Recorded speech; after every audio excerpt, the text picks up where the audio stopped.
What's going on, guys? Welcome to another episode of the Gabriel Show. Now, listen, I gotta keep this real short because my son is asleep, so I have a limited amount of time before he wakes up.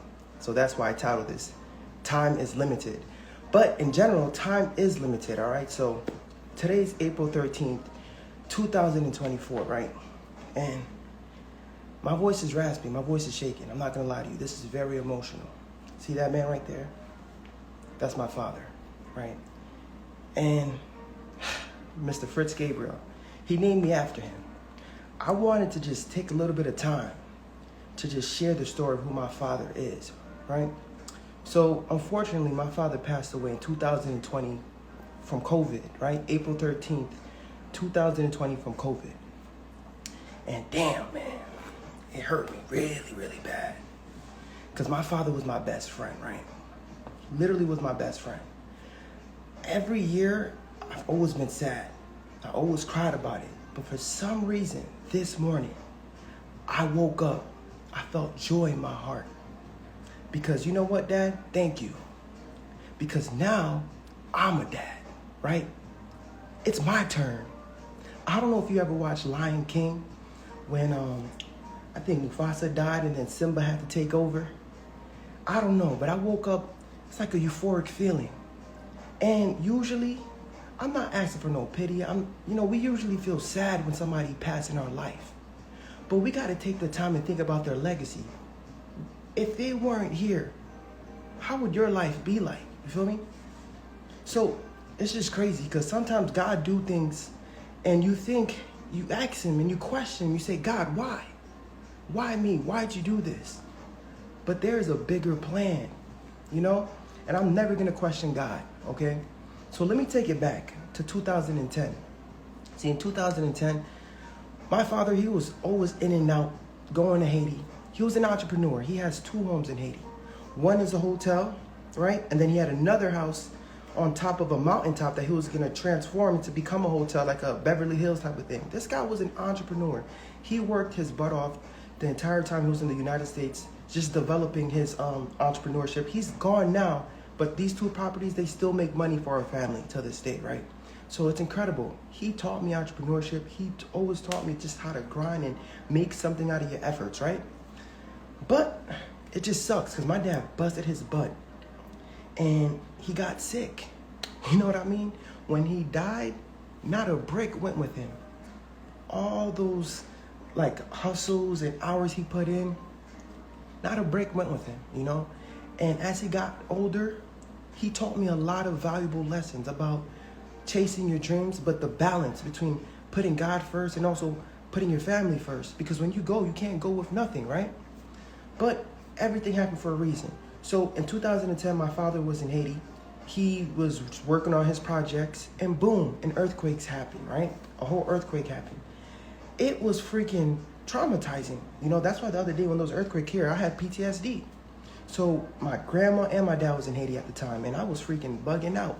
I said, Dad, are you okay? No calls, By the grace of God, my father survived the earthquake. His houses were untouched, and we were just thankful to God. I'm like, God, thank you for another opportunity. My dad didn't die from the earthquake, right? So he came back, but ever since he came back from Haiti, he just wasn't the same, I don't know if the earthquake traumatized him, but things wasn't different. Things was just different. And basically, little by little, I noticed my dad, around this time I just graduated from high school. Now I think I was in the 10th grade, but he just started getting sick. And then I graduated from high school. My dad was just getting sicker and sicker and sicker. Things wasn't the same, all right? And his body just became super swollen. We didn't understand what was going on. At the time, I wasn't a nurse. I found out that, boom, my dad had kidney failure. Kidney failure?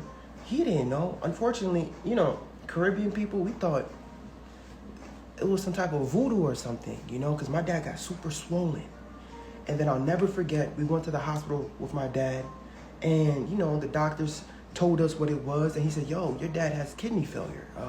His kidney levels are shot. He had diabetes, he had hypertension. He was hustling, but he was, unfortunately, not really looking out for his own health. He wasn't really working out like that. So there's a lot of lessons I could say there, but I just want to continue with the story. So after that, my dad just started dialysis, and it was amazing to see how he went from being super swollen to just shrinking. But then it was amazing because my dad was on dialysis for 10 years, literally 10 years. Within those 10 years, I was like, dang, God, why? Why my dad? And I had to continue to go to the hospital, and every day I was just always there by his bedside.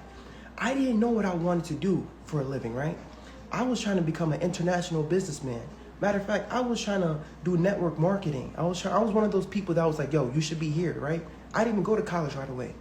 But because my dad got sick and I had to take care of him, because he got sick and I had to take care of him, within those 10 years, my dad, look, one day we're at the hospital and I was talking to the dialysis nurse, and I was asking them questions, and the nurse was like, yo, you should just go for nursing. You're learning so much. You know, my dad was like, yeah, man, you're hearing me all the time. And I just didn't believe in myself. I didn't know I could do it, right? Because I tried to pass the nursing entrance exam several times. I definitely did. I went to RCC. I freaking failed the entrance exam 3 times. But it took my dad getting sick. Then something started to click, right? Something started to click. And then, boom. I said, you know what? Let me try to go for my LPN.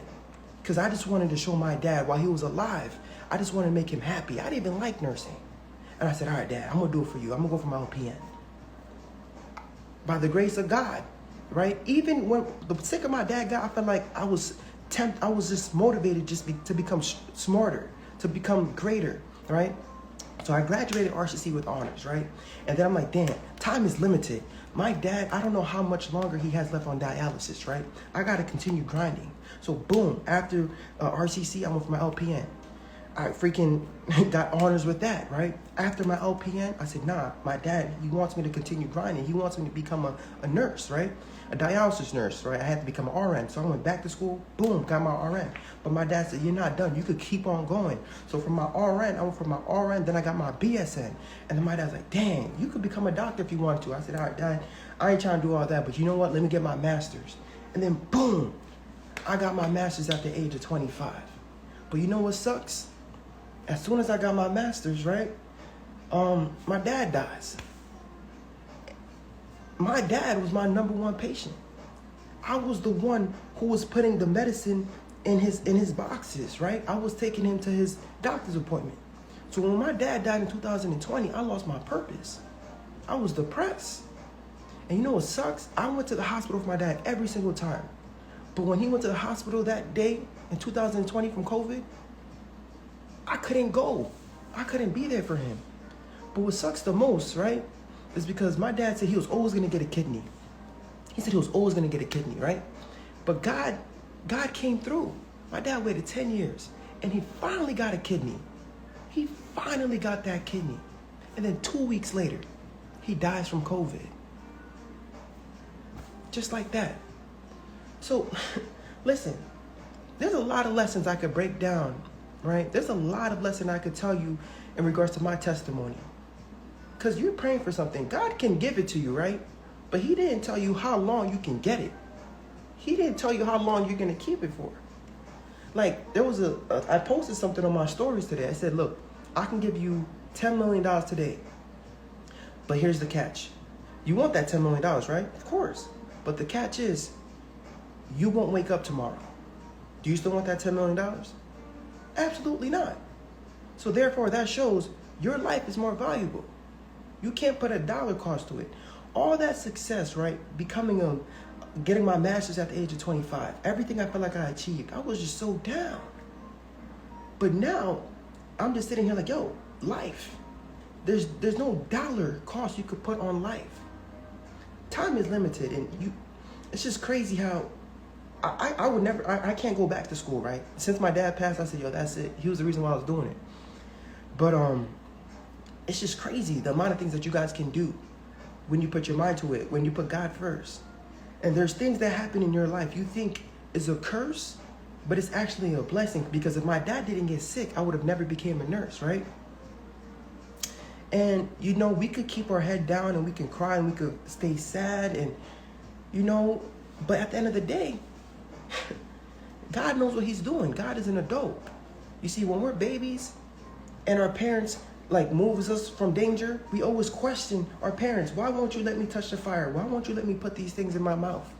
You don't know that your parents is trying to help you. That's the same thing that God is doing in your life. You see, so when my father got sick, I was questioning God, but God was transforming me. My dad got sick for a reason, because if my dad was healthy, I probably would have never seen him. He would have still been going back and forth in Haiti. I would have never became a nurse. It took my dad getting sick in order for me to transform, to have this transformation in my life, right? Now my dad's not here, but I am left with the skill that is changing my family tree, okay? And the thing is, I'm not gonna stop right here. 2020, I was crying. 2021, I was crying. But then, you know what? 2022, I was grinding. 2023, I was still grinding. 2024, you know what? It's my turn. I'm a dad now. I have a son. My son is right there. And oh God, my father's watching me. And I'm not just doing this because you lost somebody too in your life. You lost somebody. I don't know if it's your mother, if it's your father, if it's your brother, if it's just, I don't know who you lost. But now is the time to turn that pain into profit. Capitalize on your pain. God knows what he's doing. He wants you to use that pain to transform your life, to change your family tree. So, hey man, I'm not gonna cry. I can't be sad. You guys gotta feel me. You gotta feel my pain. There's a transformation that is gonna continue to go on. God is still working on my life. And guess what? I am not just a nurse. I'm gonna go to the promised land. And God said, listen, you have to go with me. All right? You have to come with me. I gotta take you with me. I'm not going by myself. I don't care what you do for a living, whether you are a nurse, whether you are a doctor, whatever you do for a living. We're gonna leverage our opportunities. Leverage our opportunities. If you're making 6 figures, we gotta find a way to turn that 6 into 7. You're gonna change your family tree. It's gonna be you. Don't worry about other people on the gram flexing, doing what they gotta do. Listen, we grinding. At every second, at all hours of the day, we grinding. And so that's the whole point of the Gabriel Show. That's my dad's legacy. I'm not a narcissist. I'm not just titling my joint The Gabriel Show. This is what my father told me. So we're going to grind till we get to the top. We're going to change our family tree. And I promise you, if you lost somebody, you got to turn that pain into profit. I love and I appreciate you guys. Peace.